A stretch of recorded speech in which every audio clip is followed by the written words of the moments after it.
I'll start if that's okay. That's fine. Exciting time. Exciting time of the year. Really interesting group we have on our roster. Really looking forward to training camp. Just anticipate a highly competitive camp.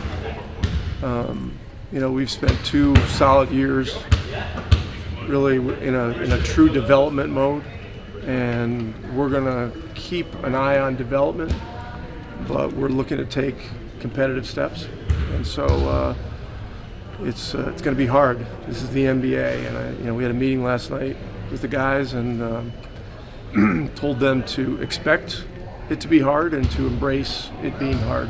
And for us to make strides, we're going to have to do it by doing a lot of the little things. We're going to have to do it in the margins, and we're going to have to be very together like we were last year. So,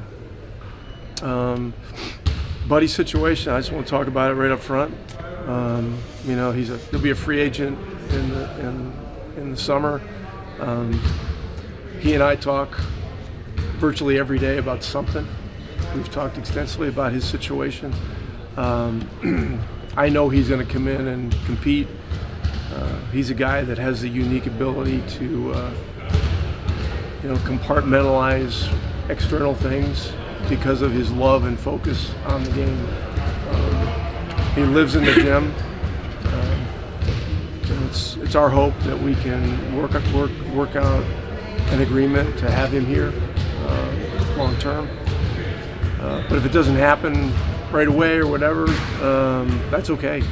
That's okay. He's still going to bring what he brings very uniquely to our situation, and he's a special guy and a guy I look forward to seeing every day. In terms of the minutes, that's why we have training camp. Super competitive, a lot of depth on the roster. It's just going to be real exciting to see how this plays out.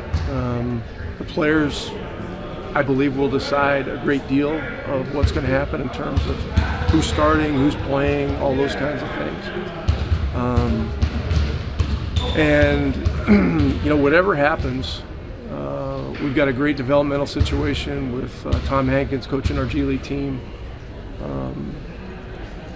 My hope is that our young guys will be ready to contribute, and that we can find some opportunities for them to play, or that they flat out earn minutes. But if we get in a situation where those guys aren't playing much, we have the G League, and it's a great environment. Our team the last couple of years has been super successful in developing young players, and when guys play on G League teams, they learn a lot about the NBA game, but they also gain an even greater appreciation of what it means to be on the NBA team. And so that's going to be a great tool for us. So with that, if anybody has questions. Rick, speaking of Buddy, is it the idea moving forward that he can come in off the bench with Benedict starting, or is that still an open question? I just said, we're going to play this out in training camp. It's something that I talked to Buddy about conceptually last year as a real possibility, and he was great about it. When we made the switch last year to get Ben reps as a starting wing player, Buddy was great. He just went right to the bench, and he's one of these guys that has the ability to come off the bench and go out there and hit 5 shots in a row. So it brings up natural questions about minutes and shots and value and all that kind of stuff. But we just gotta have faith that all that stuff will work its way out, and that the basketball gods will shine down upon this thing the way that they should, in the way that it should play out. It will play out. What energizes you about this group this year? The quality of the people, number one. The fact that we have, a young budding superstar in Tyrese. I'm excited that we have 4 guys on this roster that had amazing experiences this summer. Buddy was part of a Bahamas team that won 2 games in Argentina, which is extremely difficult to do, to advance to a qualifying stage next summer for an Olympic berth. Daniel Tice was part of a team that won the World Cup. And Bruce Brown is coming off of the experience of a lifetime playing on a championship team in Denver. And also Tyrese, even though the U.S. didn't accomplish what they had set out to accomplish, he had an amazing experience playing, really it's a series of winner-take-all games with FIBA. And when you get in that environment, you learn an awful lot about competition and a lot about things that work and things that don't work. And I think there's going to be some real positive carryover to our team from his experience. Last year you talked about week-to-week and month-to-month growth. So this year, what will be a successful season to you? Hard to say. I don't.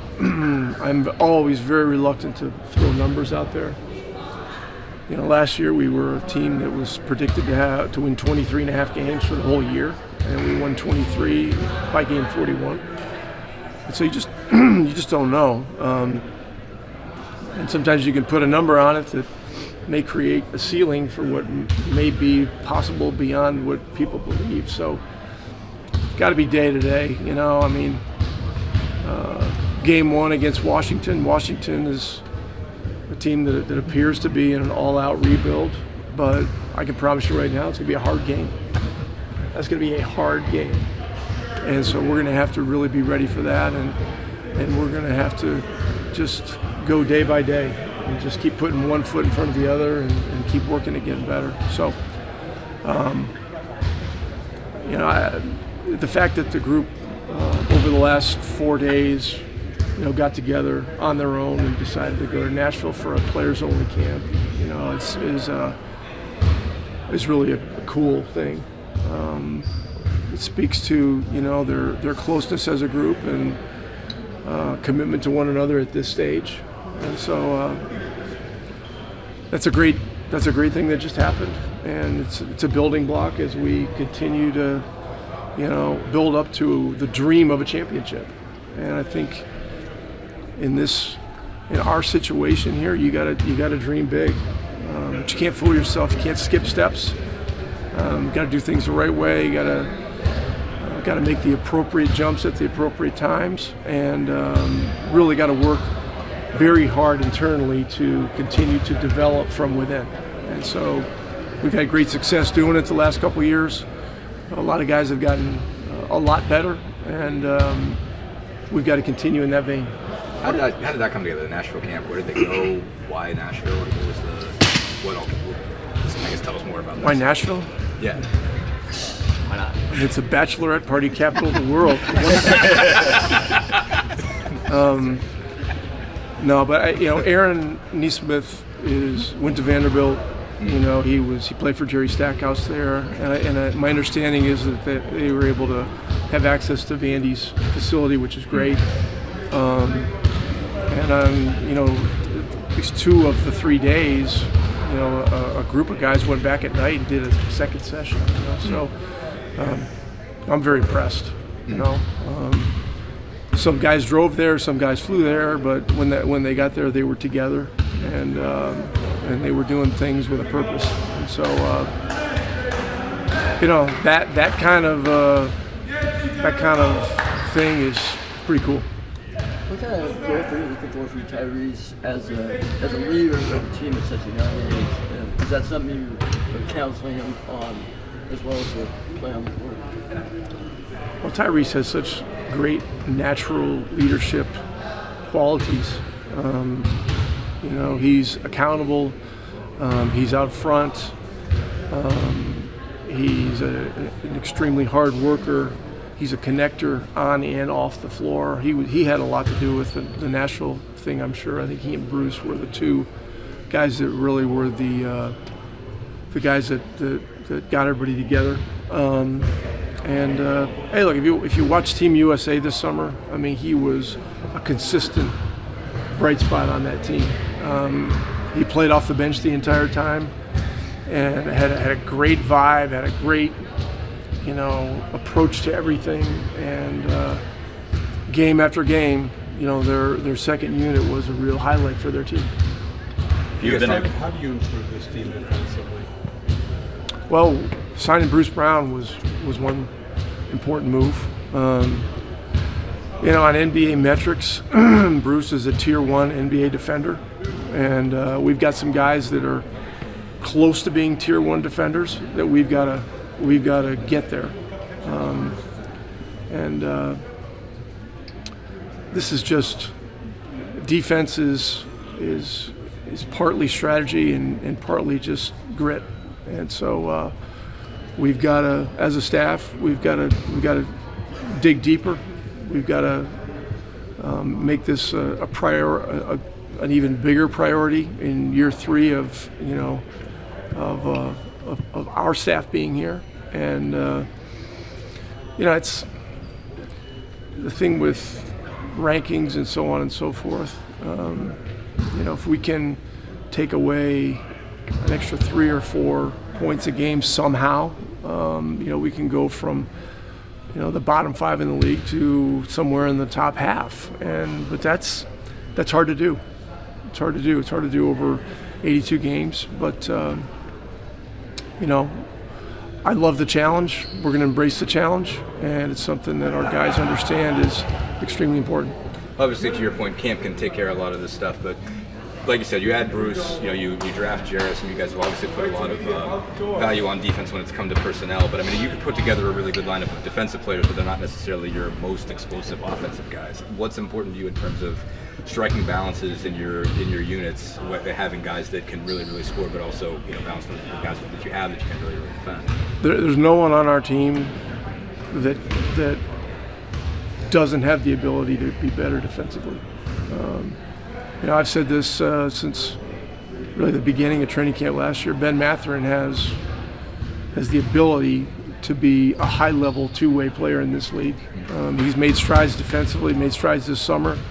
It's going to be very important for his career and for our organization and franchise that he gets there, and it's work. I mean, to have that kind of responsibility at both ends of the floor is rare. But he's a young player that has the capacity to take on that kind of challenge. But we got to be right there beside him, and we've got to keep showing him the right ways to do things, and we got to keep convincing this team how difficult it is to make these jumps defensively. And a lot of it comes down to simply being able to close out, guard one-on-one more effectively, and go get the fucking ball off the rim. I mean, that's it.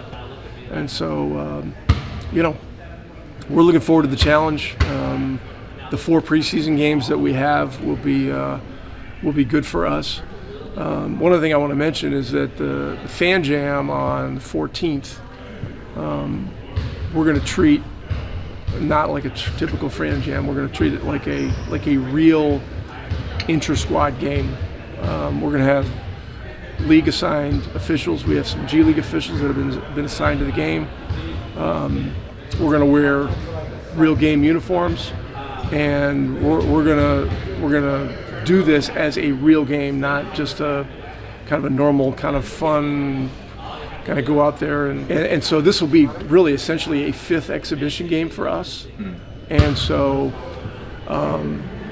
that's going to be really important because that game falls during a period where if we had a 5th game, that would have been the perfect time to have it. So we're going to create as competitive a situation as we can. Lloyd will coach one team, Mike Weiner will coach the other. Our support staff will support them, but it'll be a different approach to Fan Jam, and I think our fans will really like it. What influenced that change in approach? A just decision, not happy the way the a decision that I made to do it, basically, and just the fact that the opportunity to do something like this was there. There's no limit to doing it. I talked to the league about getting some league assigned either regular officials or G League officials. They're getting us some G League officials, which is great. And I expect we're going to have a lively building. It's on a Saturday at 1 p.m. on the 14th. Does that sound right? Yep, the 14th. Yeah. So, let everybody know on your podcast and all that other stuff. You talked about Ben starting. Obviously, he's got to earn it, to your point, as you said. But how important do you think it is for him? You mentioned a lot about the term responsibility at the end of last year when he was starting. For his continued development, as you said, that's important for this franchise. How important do you think it is that he earn it and he be in a position to be a starter this year? Yeah, I mean, this is part of the uncomfortable question. How much Right. do you give it to him, and how much Right. does he have to earn it? Right. And so, listen, this is one of the most competitive young players I've ever been around. I mean, a guy that has an insatiable capacity to work and get better, and constantly is asking me and the rest of the coaching staff to coach him harder and harder. So stay tuned. Stay tuned. I mean, he's learned an awful lot in a year. He's made amazing strides as a teammate, as a guy that understands the details and nuances of the game. And the thing that young players somehow have to understand is, the goal of being a star has to also meld with being a great teammate, being a guy that's great on both sides of the ball, and being the kind of player that a championship roster can be built around. So there are great challenges. There are great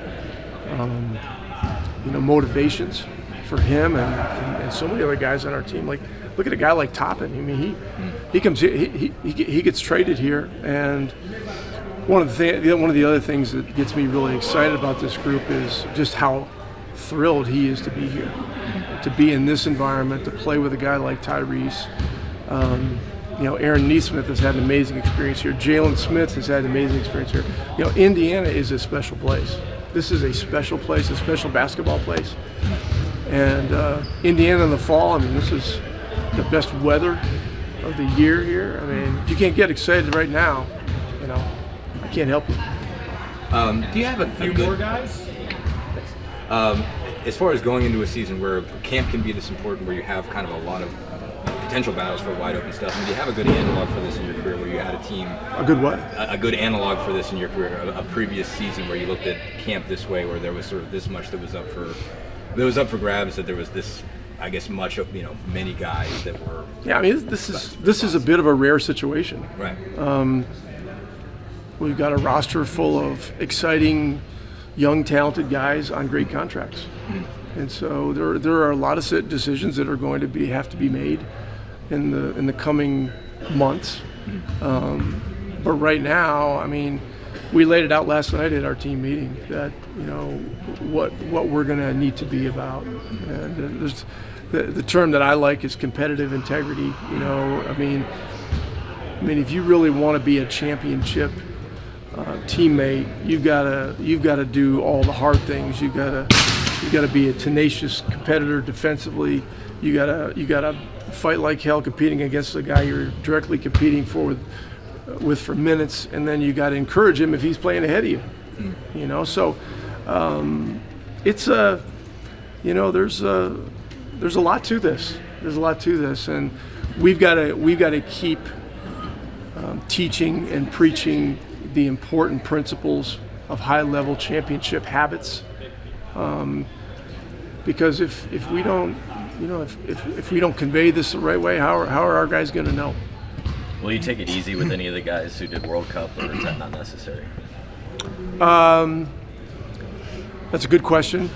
I've talked to Tyrese about this. There's a pretty good gap between World Cup and now. I'm not worried about Daniel. He only played 8 games last year, so even though he played a bunch of minutes for Germany, I'd expect him to be fresh. There's one practice day on the schedule that may be a day we back off with Ty a little bit, but the rest of it shapes up pretty well, I think. So we'll see. And that would be the second day of practice. And I've talked to him in detail about it. You know, we're going 3 days on, 1 day off, you know, to start with. So we'll be practicing Tuesday, Wednesday, Thursday. We'll be off Friday. Saturday we'll practice and leave for Memphis, and then it's on. I mean, then this stuff just starts flying, you know, full bore. You talked about earning it, so did Chad with some of these battles. What will be the important factors or deciders for you in who earns it or what they have to do to earn it? Look, we've got a lot of guys that can score. Unselfishness, along with defensive impact, is going to break a lot of ties. How does chemistry then play into that with guys in the starting five? How so? Just their ability to do that versus guys who might mesh a little bit better on the floor versus, you know, just kind of the guys who stand alone and are better versus not. Just kind of evaluating even more into that. Well, from day one, we're gonna preach offensively that we got to be a team that plays fast, that plays as randomly as possible, that moves it unconditionally from person to person to try to find the best shot for the team. And you know, the collective willingness to do that will dictate our chemistry. And look, the things that happen offensively have a direct correlation to what happens defensively. And again, players aren't dumb. Players know who's going hard, who's making the effort defensively, and those kinds of things just contribute a great deal to the team chemistry as well. So these are all things that, you know, in a decision-making position like I'm in, you know, I'm very, very curious to watch and see. Thank you.